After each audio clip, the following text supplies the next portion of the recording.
Magandang araw mga kahuan. Sa bawat pag-ihip ng hangin, sa bawat kilos ng ulap, dala namin ang weather forecast na tutulong sa inyong pagpaplano sa susunod na mga araw.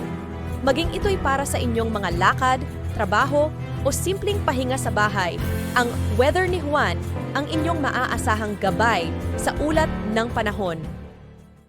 At para naman sa 3-day outlook ng mga key cities ng ating bansa, in the next 3 days, bukas yan ng Miyerkules hanggang sa Biyernes. Dito sa bahagi ng Metro Manila ay patuloy tayong makakaranas ng bahagyang maulap hanggang sa maulap na kalangitan. At meron pa rin tayong posibilidad ng mga isolated ng mga pagulan, pagkidlat at pagkulog bukas dulot ng mga localized thunderstorms. And by Thursday and Friday naman, ina-expect natin yung paglakas ng amihan kung saan meron pa rin tayong mararanasan ng mga may hinang pag-ulan or pag-ambon na dulot nito. Agwat ng temperatura sa Metro Manila ay mula 23 to 32 degrees Celsius. Samantala, sa bahagi naman ng Baguio City, by Wednesday ay makaranas lamang tayo ng mga may hinang pag-ulan or pag-ambon, dulot pa rin yan ng amihan. And by Thursday naman ay magiging maulap yung kalangitan at meron pa rin tayong mga mararanasan ng mga pag-ambon dahil yan sa paglakas pa din ng amihan. And by Friday ay magiging generally fair weather condition yung ating mararanasan at meron pa rin tsansa ng mga isolated light rains na dulot pa rin ng amihan. Agwat ng temperatura sa Baguio City ay mula 15 to 24 degrees Celsius. Samantala, sa bahagi naman ng Legazpi City in the next 3 days ay patuloy nga maulan yung panahon na ating mararanasan na dulot ng shear line. So pag-ingat po para sa ating mga kababayan dyan sa banta ng mga pagbaha at pagguho ng lupa.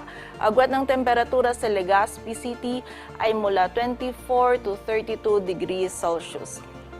Samantala sa bahagi naman ng Metro Cebu, by Wednesday and Thursday ay makakaranas lamang tayo ng mga isolated na mga pag-ulan, pagkidlat at pagkulog. And by Friday naman, posibleng dulot yan ng trough ng LPA or ng shear line at ng shear line, na-expect natin na by Friday ay magiging mataas na yung tsansa ng mga pag-ulan sa bahagi ng Metro Cebu. Agwat ng temperatura po sa Metro Cebu ay mula 24 to 32 degrees Celsius. Samantala, sa bahagi naman ng Metro Davao bukas ng Miyerkules ay meron lamang tayong mararanasan ng mga isolated ng mga pag-ulan. Ngunit by Thursday at Friday kung saan posible pong yung trough ng LPA na minomonitor natin ay magdulot ng mga kalat-kalat na pag-ulan, pagkidlat at pagkulog. So pag-ingat po para sa ating mga kababayan dyan sa posibilidad ng mga pagbaha at pagguho ng lupa. Agwat ng temperatura sa Metro Davao ay mula 24 to 33 degrees Celsius.